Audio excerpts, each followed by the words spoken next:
Musulmanlaryň mukaddes Remezan aýynyň öňü syrasynda 11 halkara adam hukuklary guramasy Türkmenistanyň prezidentini pasport amnistiýasy aglan etmäge çagyrdy. 3 ýyl mundan ozal Serdar Berdimuhammedowyň umra, hajy, kiçi ziyaret desturuny ýerine ýetirmek üçin Mekke Medine ýürüýte baranlygyny ýadymyza salalyň. Türkmenleriň, Ýewropanyň we Merkez Aziýanyň adam hukuklaryny goraýjylarynyň bilelikdäki ýüz tutmasynyň maksady aýratynlygy bolmazdan ähli türkmen raýatlaryna erkin hereket etmek hukugyny üpjün etmekdir. Türkmen raýatlarynyň hereket azatlygyna hukugy bolmalydyr. 2024-nji ýylyň noýabr aýynda Türkmen Helsinki Adam Hukuklary Gaznasy we Human Rights Watch Adam Hukuklary Guramasy Men Kapasada ýaşaýan ýaly Türkmen häkimetleriniň Türkiýadaky raýatlaryna pasport bermekden ýüz öwürmegi barada bilelikdäki hasabaty çap etdi. Hasabat ýüllerçe müň türkmen raýatynyň möhleti geçen pasportlaryny çalışmak üçin türkmen häkimetleri tarapyndan daşary ýurtlardaky konsullyk edaralaryna, hususan Türkiýede olary watanyna dolanmaga mejbur etmek bilen baglanşykly meselelerine bagyşlanýar. Türkmenistana gaýdyp gelen soň bu raýatlaryň köpüsi ýene-de çynlaka kynçylyklar bilen ýüzbeýüz bolýarlar. Täze pasport alyp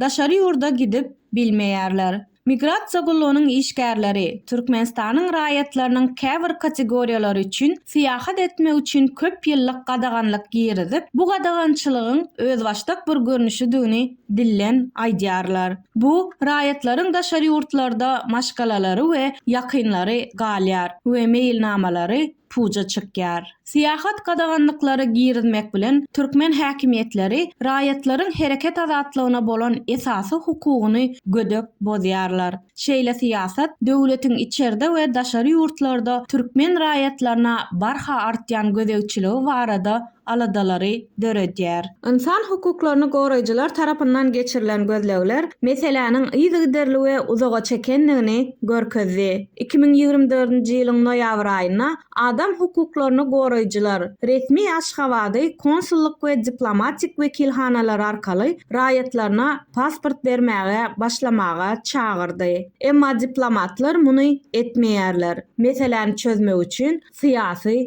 erk gerek. Jenap prezident Serdar Berdimuhammedow türkmen häkimetleriniň pasport bermekde kömek bermekden ýüz öwürmegi sebäpli bikanun alan türkmen raýatlary üçin pasport amnistiýasy barada karar çıkarmaga çagyrýarys. Resminamada amnistiýanyň möhletini ketkitlemek we resminamalary amnistiýa bilen üpjün ediljek raýatlaryň kategoriýalaryny görkezmek. Raýatlaryna daşary ýurtdaky konsullyk we diplomatik wekilhanalar arkaly täze daşary ýurt pasportlaryny almagy we resmileşdirmäge ruhsat bermek. Günümel sebäplere görä pasportlarynyň möhleti geçen daşary ýurtlarda ýitirilen ýa-da ogurlanan raýatlaryň jeza bermek üçin Türkmenistandan çykmagyny çäklendirmek bilen migrasiýa gullugynyň edenetdilikli tejribesini ýatyrmak. Türkmenlere özlerine değişli syýahat çäklenmelerini online barlamaga mümkinçilik bermek. Jenap prezident Serdar Berdimuhammedow, sizin kararyňyz türkmen resminamasynda görkezilen bu pasportyň eýesi Türkmenistanyň goragyna kepillikleri durmuşa geçirer. Şeýle hem